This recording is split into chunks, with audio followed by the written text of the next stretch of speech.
Assalamualaikum warahmatullahi wabarakatuh. Alhamdulillahirabbil alamin. Palawargi tepang dangu deui sareng Mang dina acara biasa Mang dongengkeun. Hapunten palawargi, Mang nembe tiasa medar deui. Kumargi kamari teh aya wagelana nyaeta aya acara Mang teh.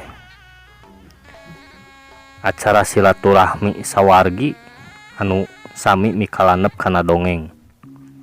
Ya silaturahmina teh nyanak tempat di Pangandaran gitu, bari wisata.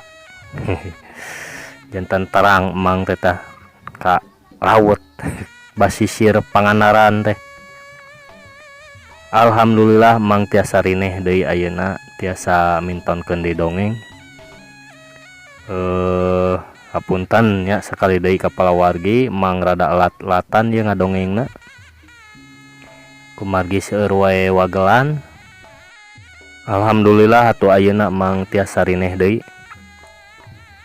Palawargi sadayana jejer atanapi carios anu nuju dipedar ku Mang teh nyaeta hanca Mang teh Mang dongengkeun nyaeta dina lalakon Si Buntung Jago Tutugan karangan Bapak S. Sukandar anu disalin deui nyaeta ku Bun Bunyamin.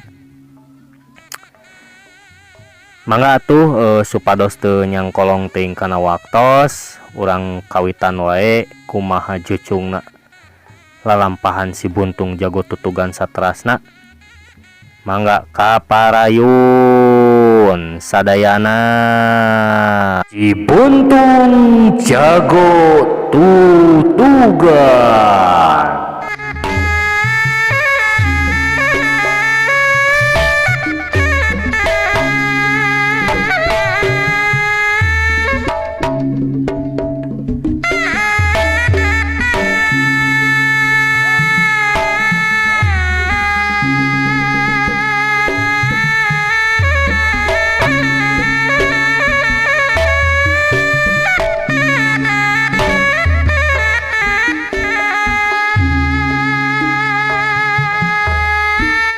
Hanca anu katuna teh dugi ka aya naonnya boa-boa yeuh. Pokna ceuk Husen bari teu kaleket jung nangtung ninggalkeun imahna Ki Jalal. Pajagra mah cul bae teu direret deui. Hatena mah ngarasa hariwang oge lantaran sidik Ki Amir teh badega nu jadi mitohana. Puguh we lain deui keheulna Pajagra teh ka Ki Jalal lantaran Husen jadi teu mere duit. Bener we di imahna geus kasampak Mang Amir jeung Ki Sahudi. Husen ngagentak uah aeh siga nu heueuh. Bari makena nanyakeun euy sagala. Kumaha cenah kaayaanana ayeuna? Nah geus maju sehat atawa acan? Puguh peta kituna teh sakadar nu dijieun-jieun lantaran sieun kudu jadi bapak. Mun ngagugu nafsu mah Haji Pak Haji Qodir teh geus hayang jeger-jeger we ngambek ka Husen. Puguh sagala kalakuanana teh geus sagala dikoredaskeun ku Ki Sahudi. Taya nu kaliwat hiji oge, puguh we tumerapna ka Pak Haji Qodir mah teu beda jeung ditapokan kokotor, beak dengkak ngarasa wirang bakuna mah era ku Pak Haji Sobana.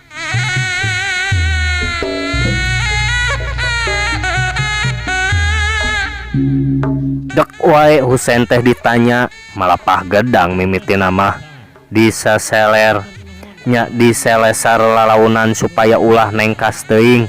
Bakuna mah ngaragangan kaksema. Tapi nya eta atuh ngajawabna teh Husen mah kalahkah balabab-balabab teu puguh cakeleunana luar leor kawas oray. Tempo-tempo ngajawabna teh nu lain-lain. Ari nu ditanyakeun teu dijawab, puguh pangaruh hate nu keur hawer tagiwur. Da puguh rumah sadosa. Ngan waktu disesadak nah geus datang ka Cipancar atau acan ngalongok nu jadi pamajikan. Husen teh ngabetem, atuh naha bener manehna boga pamajikan deui di Kadungora, manehna mungkir kekepehan.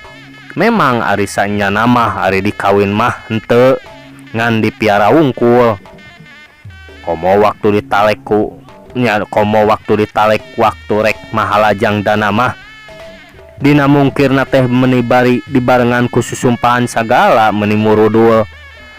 Tapi ari dicaritakeun deuk ditepungkeun manehna ngabetem deui bae teu ngaluarkeun sanggahan naon-naon. Ku kituna mah memang nya kajadianana. Untung teu ngembet ka Pajagra jeung Ki Badra oge.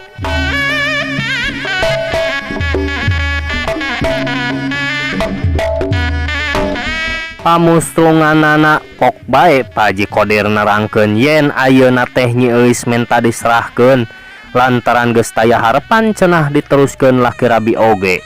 Sabab diteruskeun oge kalahkan nambahan awet rajet nungtun Raja Wisuna saumur-umur.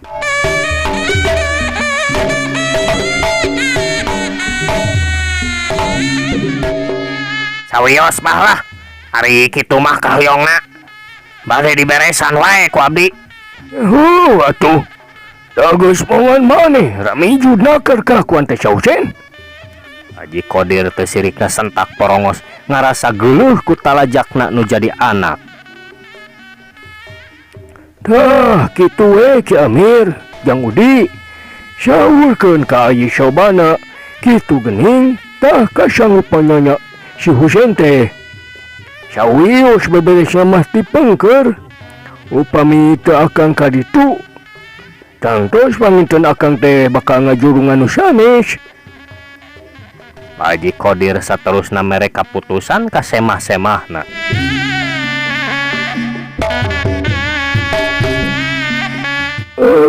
Sumuhun sae, tangtos ku abdi bade disaurkeun ka Pak Haji Sobana. Sareng atuh ayeuna mah margi tos teu aya babadan tenun deui nya abdi teh bade permios we Pak Haji. Ki Sahudi akhirna mah pamitan. Sumuhun hapunten we nya Ki Amir, Ki Udi. Salam we ka Haji katuut Nyi Hajina. Sumuhun mangga Pak Haji. Cek Ki Sahudi bari ngasongkeun leungeun ngajak sasalaman.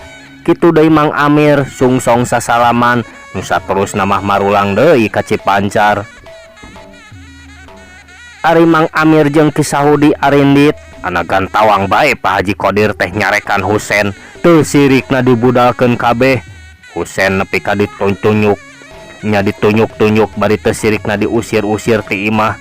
Pokna oge kajeun teu boga anak ari ukur ngawiwirang kanu jadi kolot mah. Sedangkeun Mah Haji mah ukur bisa nyegruk mireungeuh nu jadi anak dicarekan lak-lak dasar teh. Dicarekan teh kalah kasiga nu nangtang Husein. Memang ari ngalawan mah henteu, tapi Husein teh ngadonjut wae turun ti imah ninggalkeun Pak Haji Qodir anu keur ngawak-wak. Uguh we katarimana ku Pak Haji mah kalah kanambahan nafsuna nepi ka ngagantawang ngusir nya-nya. Husein teu meunang datang deui ka imah. Yah, paduli teuing teu meunang balik deui oge lah. Cek Husein bari terus ngagedeg muru ka imahna Ki Jalal. Kasampak teh Ki Badra keur pating haruleng bae jeung Pajagra. Nah, ari gantawang teh Husein ngambek ka Ki Badra. Ti dituna mah meupeus keuyang anu saterusna manehna nitah ka Pajagra jeung Ki Badra sina nyusul Ki Sahudi jeung Mang Amir. Kudu diwarah cenah bongan geus ngadoni ka bapana. Atuh teu beda jeung anjing-anjing pamoroan anu dipetahkeun ku dununganana. Pajagra jeung Ki Badra teu loba pamolah deui. Duanana ting pelesat lalumpatan muru jalan anu brasna ka Cipancar. Puguh kabita ku buruhna lantaran pokna tadi lamun bisa ngawarah Ki Sahudi katut Mang Amir supaya ngajahjer kumanehna deuk dibere duit minangka pamulang tarima.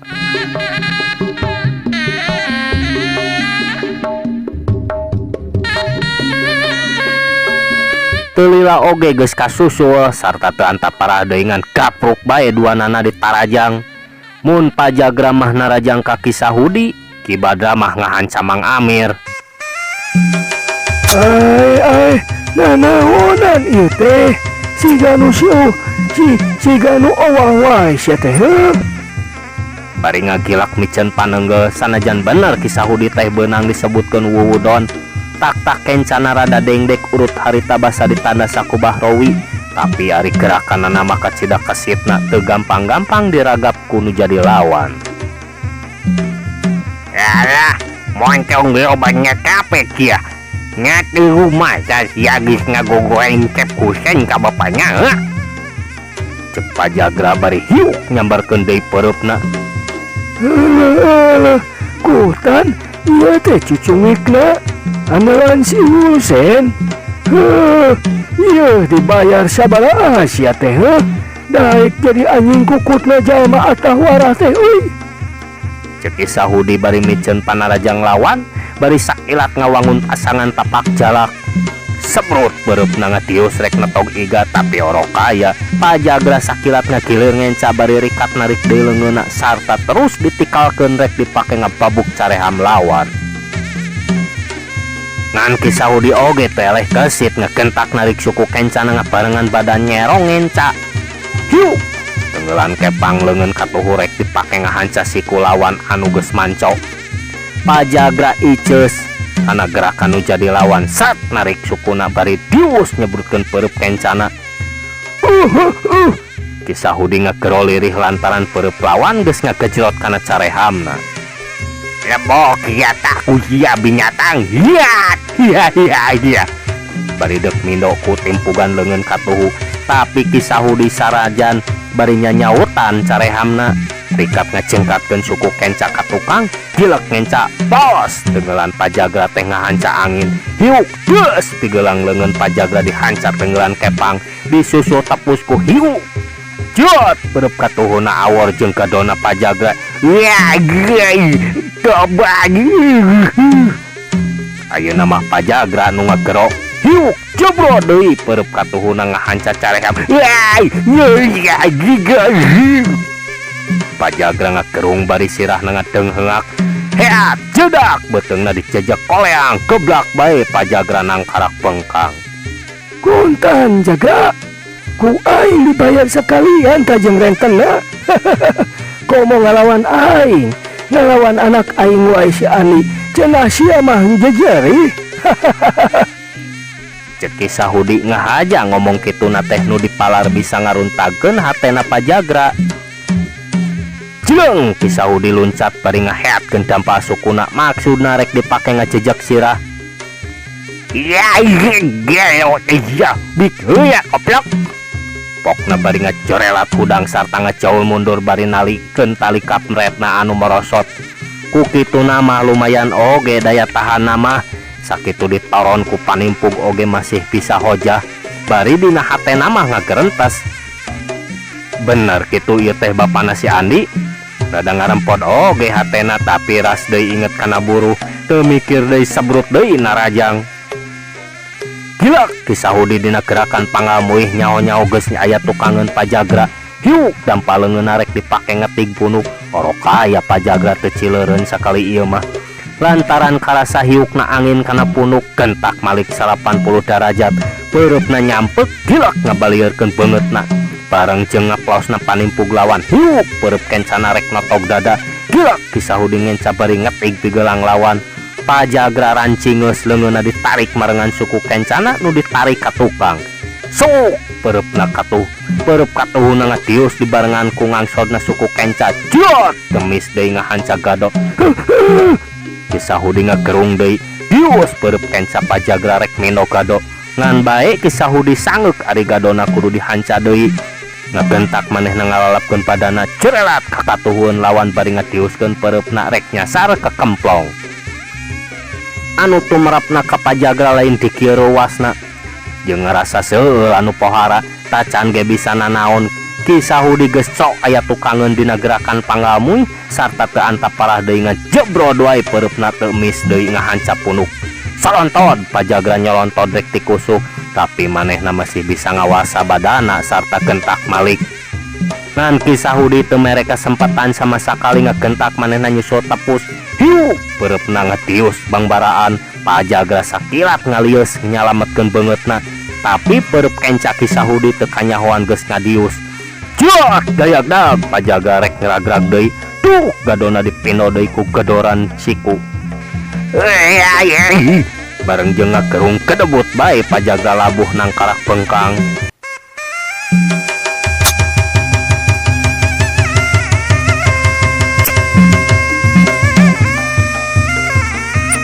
Di sejen pihak Ki Badra sanajan bener tanagana mah aya di saluhureun Mang Amir, tapi ari kalincahanana mah tetela Mang Amir beunang disebutkeun leuwih onjoy. Da eta we jurus merak ngibing anu dipadukeun jeung jurus tapak jala kuarahan tinu jadi pamana nyaeta Pamardaka. Geus sababaraha kali hasil ngahanca badana Ki Badra anu antukna sarepet bae Ki Badra ngalugas bedogna. Sedengkeun Mang Amir lemor kangaranan anu rek nyemah atuh mana ieu make mamawa bedog. Nu antukna Mang Amir ukur bisa cungcat cingcet nyingkahan sabetan bedog nu jadi lawan.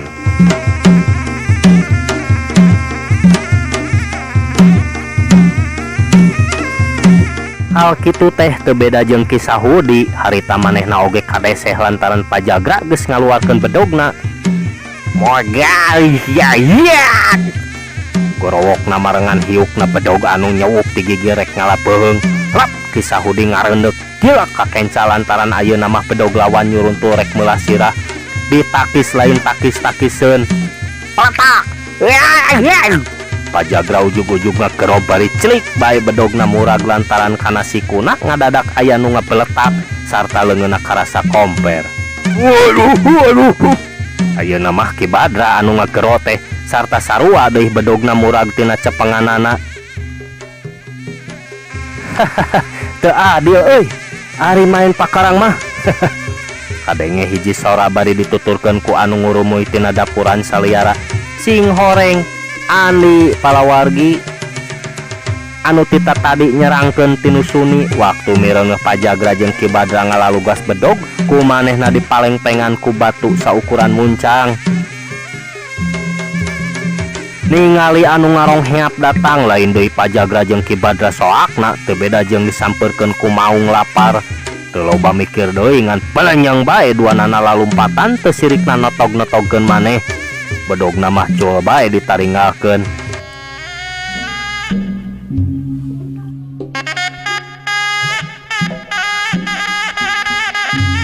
Ai Ani, aduh syukur bae atuh jalu geus bae Mang teh yeuh. Kabeneran pisan hidup datang. Malah mun taeun teh geus kumaha yeuh nasib Mang Udi teh jeung Ki Amir Ani. Cek kisah Hudi setengah ngarontok awahing ku bunga. Naon pisan jangan nih. Aduh, ujang teh ngaja nyusulan. Mang Amir oge sarua teu bisa nyumputkeun rasa kabungahna. Sumuhun Mang, abdi teh kenging wartos di Pak Adria. Saurna mah Mang Amir sareng Mang Udi arangkat kaleles. Hariwang beli ayana naon? Nya abdi teh nyusul. Ari pek laras we geuning. Saena mah hayu urang wangsul we atuh.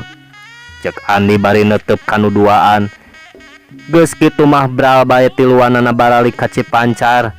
Sajajalan kisah Hudi mah leungeunna teu leupas tina tak-tak Andi. Sadengkeun Mang Amir marengan ti gigir bari hatena mah ngarasa ruas kareureunnakeun. Kumaha nasib anak pamajikanna namun poe eta manehna ngalakon ngajampana bugang.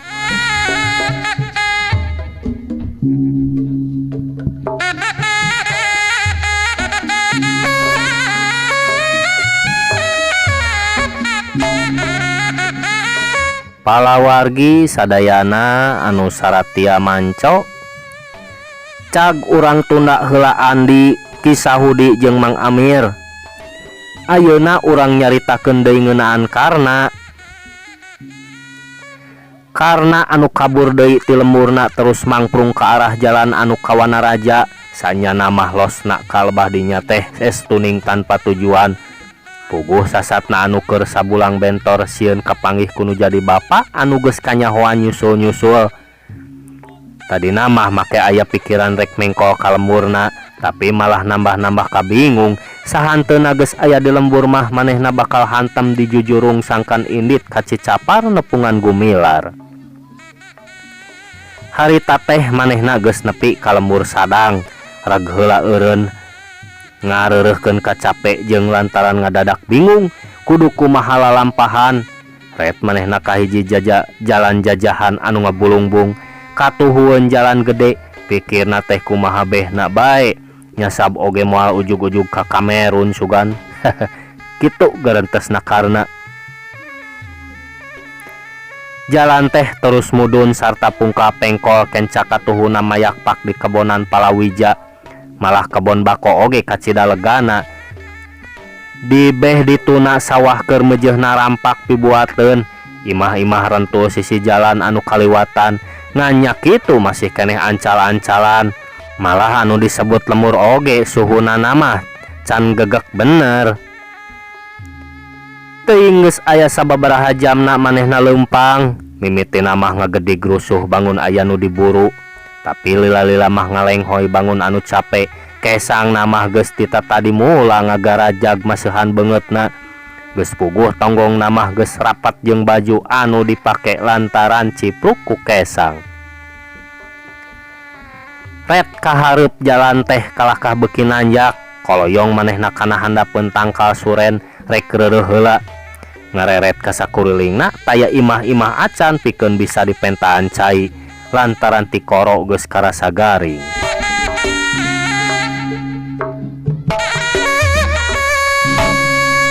Di kajauhan kadenge hawar-hawar sora hayam kongkorongok ciciren geus deket ka lembur. Kuniang manehna cangkat terus indit deui maksakeun luluh mampah ngambah tanjakan anu lumayan netak. Beuki deket ka pilemburan kadenge sora nu keur nutu dina lisung, kentrungna halu kana lisung anu keur narutu ngagondang dilagukeun patemalan ngawirahma. Kadenge na ngombak banyu sakapeung les, sakapeung kadenge mata kuaas.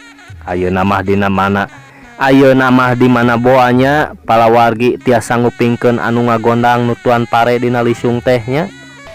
Sawararaas palawargi. Baheula mah di pelemburan teh sok aya leuit, dipapaes ku lisung jeung halu atawa gintiran paragi misahkeun bangsal tina jajaba. Sayang hayam weh dina juru-juru leuit anu sakapeung sok loba sieurna. Untung ngalaman keneh sim kuring mah zaman endahna harita di lembur. Da sim kuring mah asli pituin urang pilemburan palawargi. Mang Idai teh asli kalahiran Cimanintin, tongoheun buni buana. Anu seueur gurilem teh. Mangga urang teraskeun deui. Iya, uyut kasihut ya. Di bala endah ya.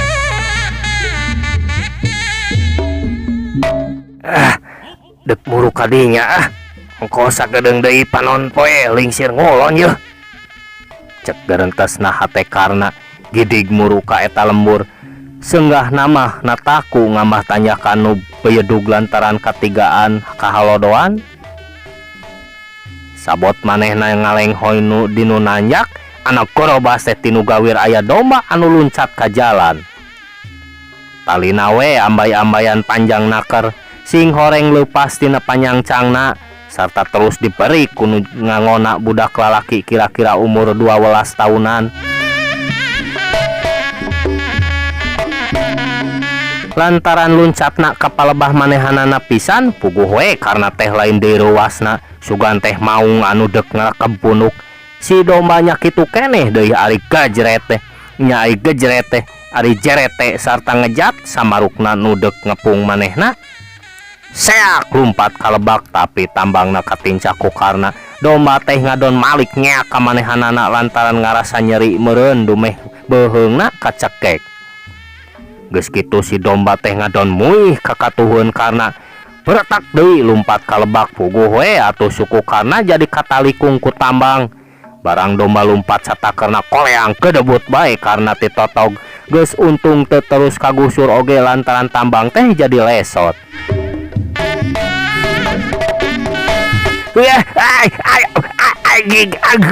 Haram jarah sugan tomat teh ha. Karena jadi kahudang nafsuna, sakedapan mah kacapena ngadadak leungit sarta teu antapalah deui seak bae manehna ngudag domba. Jekuk bae domba teh ditajongan sarta dijejekan. Puguh bae domba teh beberehelan. nya beberelean sarta sababaraha kali ngedaprak anu saterusna melatang lumpat ka lebak.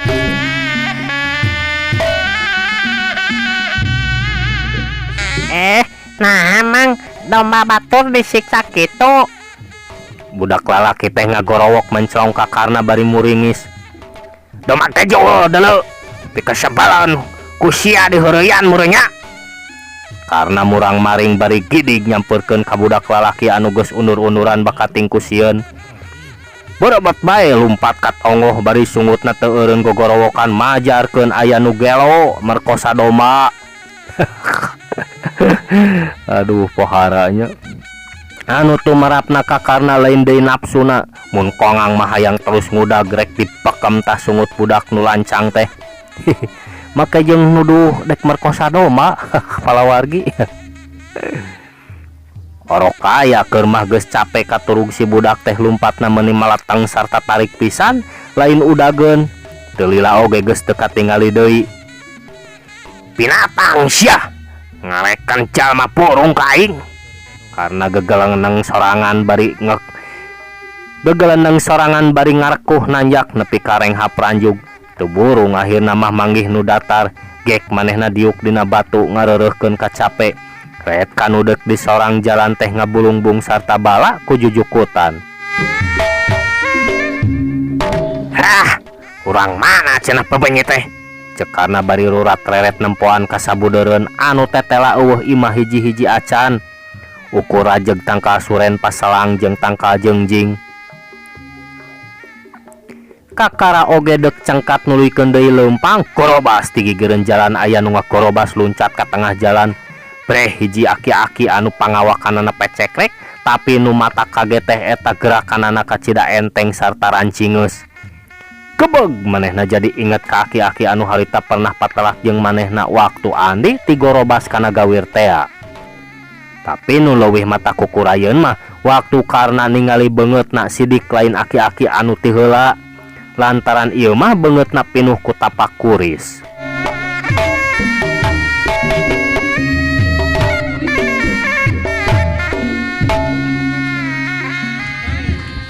Ieu bang geluk anu nyiksa domba aing teh. Pokna garang nakar. Memang bener umurna mah geus kacida kolotna, tapi katempona estuning jag-jag keneh nakar. Kagungan aki eta domba teh. Ai ditanya sia kalah maik nganya koplok. Si lain nu geus nyiksa domba aing teh. Kadenge sia kunyuk. Si aki morongos petalakuna estuning ngokop nakar. Aki-aki tuyuh mau teh kalahkan nafsu. Memang kaula bongana we deuk nyalakakeun ka kaula. Karena Malik morongos asana teh pirakaning aki-aki nabet dijieun bingung. Nganya oge sato sia koplok. Teu perlu disiksa ku ieu kunyuk. Urang mana sia teh hayang jual ku aing sia teh hah? Sugan hayang dipitaskeun ta beheung teh ku aing. Karena oge jonyol bae nafsu. Gagabah sia teh capek teh buangjat. Coba gerak pitas beung aing ku sia-sia. Cok. Cek si aki rupana bae geus teu kawawa nahan amarahna. Saprut bae manehna narajang. Memang benar garangna teh pereupna anu ukur sagede lauk teh nepi ka ngahiung bangbaraan. Karena nepi ka ngaranyug meh-mehan cukang irungna jadi sasaran. Sakitu geus baut taneuh masih garang aki-aki teh. Cek karena bari ngalalapkeun awakna dina gerakan sero nyusup. Jerelat kagigereun si aki bari nyambarkeun dua ramona dina gerakan caladi noktrok. Tapi si aki anu katempo geus tokroh-tokroh teh tetela wawasena mah mata kaget nu nyang hareupan. Manehna ngagentak ngacingkatkeun suku katuhuna ka tukang bari ngekilakkeun badana nyerong ngatuhu. Heak dua leungeunna meta. Nu hiji dipake ngepabuk pigelang sedang nu hiji deui ngatius mangrupa jurus nu rek nyatok gado. anu tumrapna ka kana lain deui kagetna ngekentak manehna narik deui leungeunna sarta narik suku katuhu. Pos Panarajang lawan bisa digagalkeun sabrut ayeuna mah karna ngatiuskeun peureup-na anu ngagunakeun jurus gugur gunung dina ulin padingdang. Tapi si Aki rikat ngagiwar ka belah katuhu bari ngamarkeun dampal sukuna sarta temis deui ngageduk ngapentur iga burung. Anu geos ya. Karena ngagero sanajan karasa seueur oge karena masih tagen manehna ngagentak ngagilak ka katuhu bari ngacorelat loncat ngabarengan jurus narek ngahanca careham. Si Aki rikat ngareundeuk bari ngoleab ka kenca sedang peureup-na ngatius dihandap ngajebrod kana beuteung. Puguh we karena ngadadak ngaheujeun bari ngaheungeul lantaran beuteungna karasa seueur anu lain di kieuna. Badana ngacurung kunung teu beda jeung ucing meunang karuas sarta kurang-kurang nahan mah manehna geus tangtu bakal utah uger. Lain jek metaskeun beung aing sia teh kuno. Patalakuna si Aki estuning mah panas nakar. Alah, pontong waka gede hate si aki-aki kokorompong. Cekarna anu geus dilimpudan ku nafsu bari nyabrutkeun deui tenggelan sedengkeun leungeun kencana geus ngangkang di luhur rek ngagunakeun tenggelan ujungan. Si Aki cinceng bari padana meyekeh bareng jeung datangna Panarajang manehna ngabalicet ka kenca bari puk leungeun kenca karena ditakis bari maksudna rek terus nyebrutkeun leungeun kencana. Tapi ngadadak manehna luncat ka tukang bari ngagero reuas lantaran leungeun nu ditakis teh karasana teu beda ti beusi. Montong make ngajat si aki-aki rawun. Cek karena anu geus mimiti pusing lantaran gerakan nu jadi lawan teh hese pisan diragap. Sedangkan manehna geus kabeunangan 2 kali pisan. Ongkolah nyakape dia gunyuk. Geula agap bawa ka aing sia betul sama koplok. Jurelat manehna ngejat mingkahan Panarajang gilak ngenca bari nyusul tapus ku tenggelan anu teu kurang hebatna. Orokaya karena geus merhitungkeun gerakan si Aki bakal ka mana losna gancang karena luncat kana tempat tincakeun si Aki. Sakali ieu mah usahana ngadatangkeun hasil yuk jebrod beureub karena ngahancak kana walikatna. Si Aki ngajengjehe rek ragrag heat tenggelan ujungan rek ngahanca sirah. Tapi si Aki sanajan posisina kacida teu nguntungkeun manehna geus hasil nyalametkeun sirahna ku jalan ngakorempalkeun badana ka gigir. Heat buk Tenggelan kepang si Aki ngahancakeun karena ngegero bari ngacerete tapi gerakan karena teu kaneg ngegentak manehna ngarontok si Aki nu masih ngagoler. Maksudna lawan teh sakali ieu mah rek dilawanan ku gerakan puyuh diadu. Lantaran ngingetkeun dina tanaga cek pikirna moal sakumaha rosana. Tapi si Aki surti karena maksudna lawana. Gentak manehna ngakorentel bari nejehkeun sukuna. Puguh we karena ujug ngagero lantaran dampal suku si Aki geus ngacedak kana beungeutna. Karena nutupan beungeutna sedengkeun si Aki sakilat nangtung sarta teu antaparah dicedak dampal sukuna ngahanca sirah karena anu antukna karena ngegerung deui. Ku kituna masalahna sorangan bet sologoto.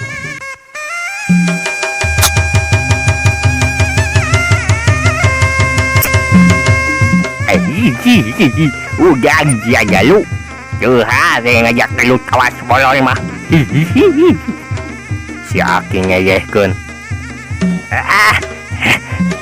Setan teh sia. Sugan hayang modal sia maki. Canyaho ka aing. Cek karena bari ngakentak hudang sarta teu antaparah disabrut bae Narajang ngagunakeun jurus badak cihea. Nyurudu ka hareup 2 dampal leungeunna meber sarta ngagangkep dina tarang ngawangun cula badak. Si Aki rikat ngejat bari lirik narobah semu kaget. Montong ngajat dulu lain hayang dipitaskeun tapeheung teh. Cekana bari ngagentak Malik masih tetep nyuruntul dina gerakan badak cihaya. Magelanya nyatu nanti sangat ya. Anjing cak nyaona kidarba. Cek si Aki bari terus-terusan luluncatan nyingkahan Panarajang.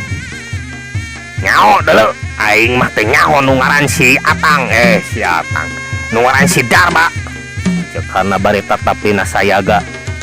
Aku tidak ba orang ujung kulon. Hah? Orang ujung kulon? Karena ayeuna mah nu ngarasa kaget reg gerakan badak Cihea teh eureun. Nya orang ujung kulon. Nyaon-nya Andika teh. Si Aki nanya deui, memang manehna teh ngarasa kaget mireungeuh gerakan karena tadi. Lantaran gerakan eta teh bogana si Darba sobatna baheula waktu babarengan di kontrak perkebunan Miramar. Teu nyaho kaula mah kanu ngaran Darba. Memang ari ka ujung kulon mah kaula ge pernah.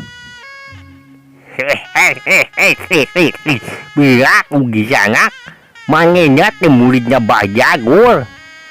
Si Aki nyarita deui, Bah Jagur karena ngariuk kaget. Ari Aki tapi naon ka Bah Jagur atuh? Teu kapi nyaon. Tapi Bah Jagur gurunya Ki Darba. Ari Ki Darba teh sobat dari aula. Kitu tah kisahnya. Nu mata bang kaula bileung gerakan Andika tadi. Kaula teh jadi ras inget ka sobat dari kaula jalu. Bah Jagur mah guru kaula. Saterusna mah karena nerangkeun maneh. Ai bantesan Andika moal wawuh ka Ki Darba. Lantaran jeuk beja manehna teh baheula ngalaman bobor karahayuan di kontak Miramar. Ditanda sakug si Gumilar. Saha? Si Gumilar? Karena beki tambah rasa kagetna. Gumilar urang Cicapar lain. Eta geus geuning Andika oge wawuh ka si Gumilar. Pogo we atuh. Lantaran manehna teh satru kaula. Kutan. Nya memang manehna oge musuh kaula atuh. Jalu anak itu mah urang teh teu perlu mumusuhan atuh. Lantaran hidup teh beunang disebutkeun dulur sapaguron Ki Darba. Sarua jeung sobat keneh Aki. Cek si Aki anu tayalian ti Ki Barja, jebolan lurah Sukamenak anu ngabawah Cicapar anu ayeuna mah disebutna teh Pabarja. Upami jujutan kitu mah punten wae atuh abdi, Pak. Cekarna saterusna mah nyelongkong ka Pabarja. Sabi-sabi kacep, bapak oge minta dihampura. Pabarja nyambut leungeun karna. Ya patulang kai mah, bapak heula urang mah. Tebih teu Pak. Deukeut dalu ngenggang imah bapak mah di tengah kebon gayu ngam. Cek Pabarja bari ngaleng karena nu maksudna rek dibawa ka imahna. Ret kaincuna anu nyempod sisi pager baluntas. Pok bae kumanehna dititah nyusul doma ka Lebak. Geus kitu mah terus bae laleumpang ngarendeng, teu bangun anu tas patelak.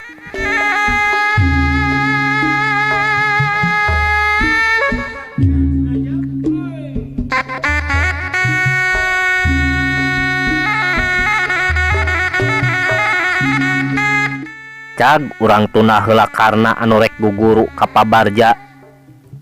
Ayeuna urang caturkeun deui Andi.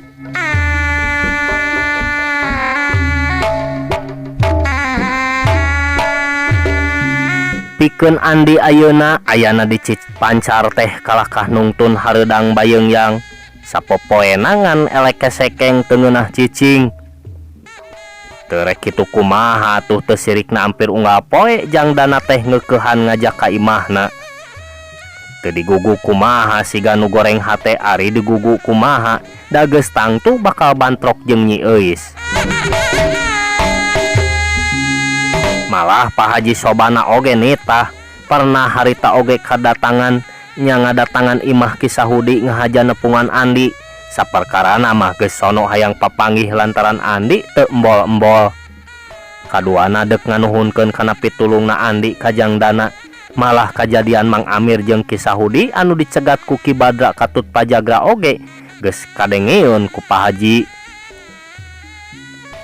Beki kanal bae rasa tumarimana Pak Haji teh Komomun ngingetkeun kana kajadian-kajadian mangsa katukang, mana kekeh Pak Haji sobana teh ngajalanan sangkan Andi nganjang ka imahna. Tapi nya eta sakali oge can pernah ngagugu. Komo deui ayeuna sanggeus ngadenge ye nyi euis teh ayeuna mah tos jadi jahe. Terang palawargi jahe sanes anu diprek-prek sanes ieu mah jahe ieu janda herang teh ningan. Sanes jahe kangge samara anu direnos dina coet. Jahe si jana herang. Pohara palawarginya. Beuki we Andi teh loba karisi sieun ku omongan batur apanan di lemur teh sok sagala dijajadikeun. Ku kituna dina hiji poe mah belecet bae manehna Indi ti Cipancar. Kungsi eta oge bebeja ka Pak Haji sobana anu kabeneran papanggih di sawah. Atuh bebejana kajang dana oge waktu manehna keur ka imah ki Sahudi deui jadi teu ngadatangan ka imahna. Bebejana mah rek kapanenyoan tapi ari belecet ngadon ka lemur hujung nya eta nepungan Ki Jantra lantaran maksudna oge saja bati hayang ingkah ti lemur teh hayang neruskeun maluruh nyetar sia anu nepi ka ayeuna taya beja-bejana acan. Puguh we pikeun Ki Jantra mah didatangan ku Andi teh lain deui ngarasa bungahna. Ngaranna cicing di lemur teh manehna mah ngarasa hariwang sok sieun tolojo musuh-musuhna. Katambah kaayaan hatena anu tunggara lantaran nepi ka kiwari anakna tacan keneh kapanggih raratanana. Waktu ku Andi diajak neangan deui nyetar siah teh manehna mah kacida sigep we nyanggupan. Ongko asa gede hate deui deket jeung Andi teh asa boga gunung pananggehan.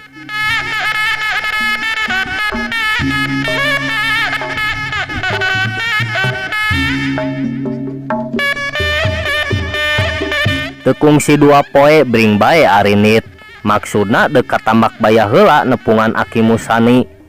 Laleumpangna ngasruk jalan satapak supaya teu belot teuing. Mapai-mapai sisi pasir ayakan terus we ka tambak baya teu ngaliwatan heula lemur jangkurang. Datang kanu dijugjug kabeneranna teh Aki Musani teu keur ka mana-mana si Medi oge keur diuk we sorangan dina golodog. Atuh lain deui giakna barang ningali Andi teh ku kituna mah geus asa kalancek sorangan. Kakara rentang-rentang oge si Medi geus ngaderegdeg mapagkeun gabrug bae ngarontok saterusna mah ngembing ka Andi. Ebreh pasemona bear marah mai baring galecok sagala dicaritakeun. Aki sehat Medi? Cek Andi bari ngusapan sirahna bet ngahelas ku ningali lelewana si Medi teh. Sae Kang Andi bungaheun geura puguh ngabinten oge osok naroskeun Kang Andi wae Aki teh saurna aya anu hilap tapi duka naon. Cek si Medi nyaritana sumanget nakar. Ayeuna aya kalaresan can angkat ngalas suluh Kang Andi. Nepi ka golodog si Medi mah geus miheulaan asup ka jero imah ngabejaan Aki Musani. Bener we barang kalacat oge Aki Musani geus norojol. Aki damang ngagentak Andi ngarangkul kana tuur Aki Musani. Kage jalu syukur ayeuna jatang puguhan ke di Arab ku Aki teh aya hal penting anu Aki can kaburu ditepikeun ka hijab teh geuning jeung Ki Jantra yap atuh ka jero. Cek Aki Musani bari nyengkatkeun Andi sina nangtung. Damang Bapak. Ki Jantra nyolongkrong. Bakah Ki Jantra kumaha sawangjulna? Alhamdulillah Bapak dina danget ieu mah. Tembal Ki Jantra. Bus sarerea ka jero si Medi geus hidang deui ngamparkeun samak terus ka dapur maksudna rek naher cai. Sanajan kasebutna budak lalaki tapi ari kana gawena mah si Medi teh kacidara pekanana. Geus teu kudu ditituh nya geus teu kudu diituh eta. Syukur jalu ayeuna datang. Puguh kerja Arab-Arab pisan ku aki teh. Geus sono ayang papanggih. Jaramang sepuh jalu. Aki musani nyaritana semu-semu nu ngageuri. Ku kitu namah bakat ka Cidabungahna. Puguh ka Andi teh geus asa ka incuna pribadi. Lamun geus ngalaman boga incu mah moal bina ti kitu rasana. Alhamdulillah Aki, dararamang sadayana oge. Mung nyaeta rumaos we abdi teh tamelar ka Aki sanes teu emut. Kenyanyaon jalu. Jak geus kasawang ku aki oge. Kangarangan jalma hirup mah moal jauh ti pangabutuh. Geuning ai geus kuduna ditepungkeun jeung tukang es mah. Pasti bakal teburung bunga. Aki mah kabujeng narojo tukang es puntennya palawargi cag heula duwi ka dieu ya anca timang urang teu neun dihaneulem hieum tuna dihanyuang siang paragi nyokot ninggalkeun mangsa datang ulang samper deui cag heula mung sakitu anu tiasa kasangakeun ampun paralun nu kasuhun wening galih nu dipamrih cag permios. Wassalamualaikum warahmatullahi wabarakatuh.